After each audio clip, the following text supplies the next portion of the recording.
Kje? Ma noħu ftit nifsi, ta' tajjejt. Rieħdu ftit nifs, għadha laqsam minna 9 kilometru ġew. Nħoss li għamilna maratona sħiħa jien. Ma tantx hemm ċans neħdu xi medalja ta'? Hija billi nifqu ftit, mhux se ta' għad-dinja ta'. Nifqu ftitu. La tritek.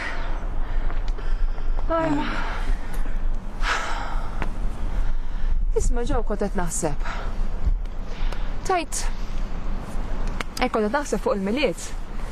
Tajtek x'nistgħu nagħmlu speċjali? L-lejla nkun naf hekk se jsir il-parti tal-miliet jew lejn. Qalas, ma li nsemmi l-miliet, il-parti tiġuk f'moħħok. Jien mhux għalhekk ta' kont qed ngħid. Dispjaċini Kenny ma naf kemm inna miż-żewġin, però għadni m'iniex kapaċi naqralek moħħok jiena. Tista' tispjega li eżatt kellek moħħok meta semmejt il-miliet? Kont qed naħseb hekk kieku naqdu mal-grupp tal-parroċċa u nagħmlu karità mal-familji fil-bżonn. Ma naqbilx miegħek ta'. Ġifieri, ma tix tagħmel karità? Lanqas Scrooge ma kien jirraġuna bħalek ġew. Inti min qallek li ma rridx nagħmel karità? Mhux intat ma taqbilx miegħi? Jiena rrid nagħmel l-karità ma rridx noqogħdu niffanfraw li qed nagħmlu l-karità. Għandu kun inqas tossiġnu tjaffettwalek ir-raġunar tiegħek ta' ġew. M'iniex qed nifhem ta' x'għattajt. Ara kell ma tantx hemm wieħed x'jifhem, jekk irridu nagħmlu l-karità m'għandniex għalfejn noqogħdu ningħaqdu ma tal-parroċċa biex ngħidu l kulħadd qed nagħmlu l-karità. Il-karità hija xi ħaġa personali, jiena nemmen li għandna nagħmluha fi skiet minn ħafna daq ta' trombi.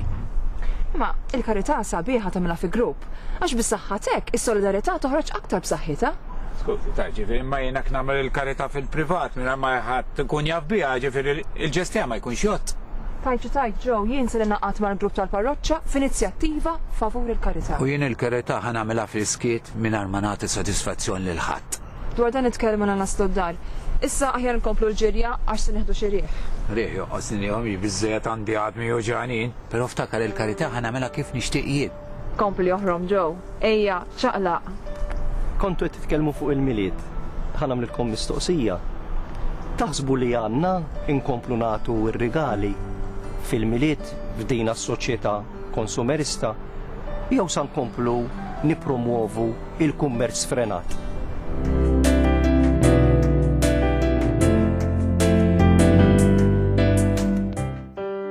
Mill-Evanġelu ta' San Luqa.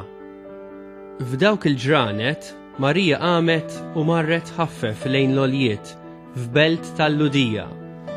Daħlet għand Zakkarija u selmet lil Eliżabetta.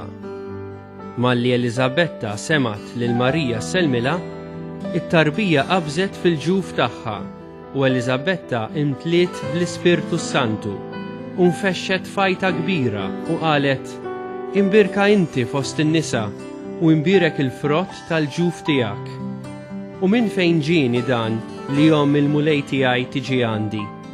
Għaxara, malli smajt f'udnejja leħen it-tislima tiegħek, it-tarbija li għandi fil-ġuf qabżet bil-ferħ. Iva, ħinja dik li jemnet li seħħ kull ma bat jgħidilha il-mulej.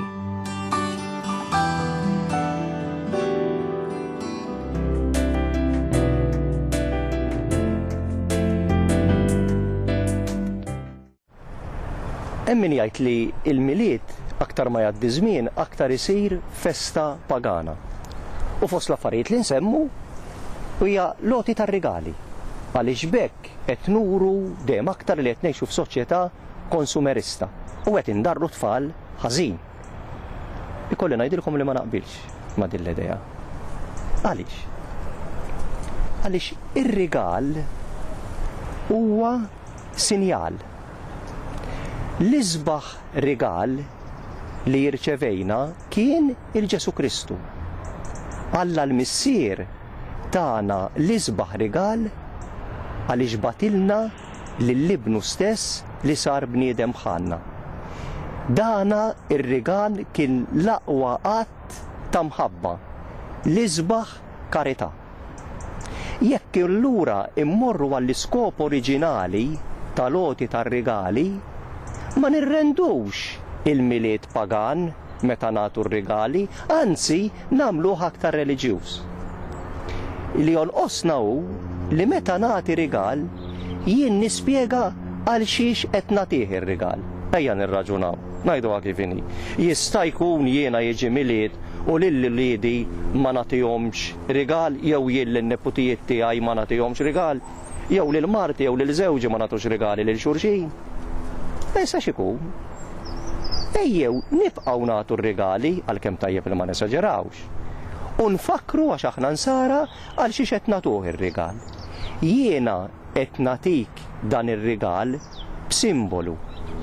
Għax l-isbaħ rigal kien dak moti minn Alla il-Missier tagħna meta tagħna l-Sidna Ġesu Kristu li sar bniedem bħalna.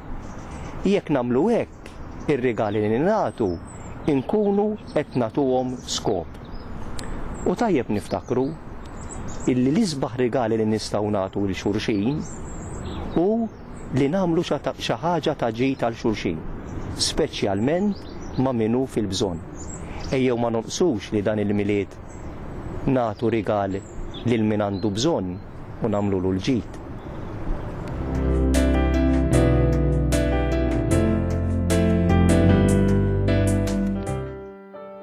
Nhar il-ħamis fil-11:09 ta' filgħaxija l-Arċisqof Pawlu Cremona se jippresidi l-quddisa ta' lejlet il-milied fil-Katidral tal-Imdina.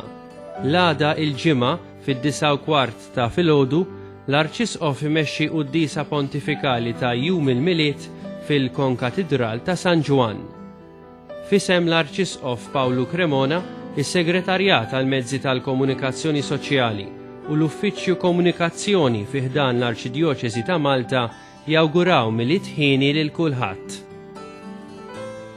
Nhar il-ħamis 17 ta' Diċembru l-Arċisqof Pawlu Cremona inawgura u birek statwa ta' San George Preka fil-Knisja Parrokjali ta' San Gejtanu il-Ħamrun.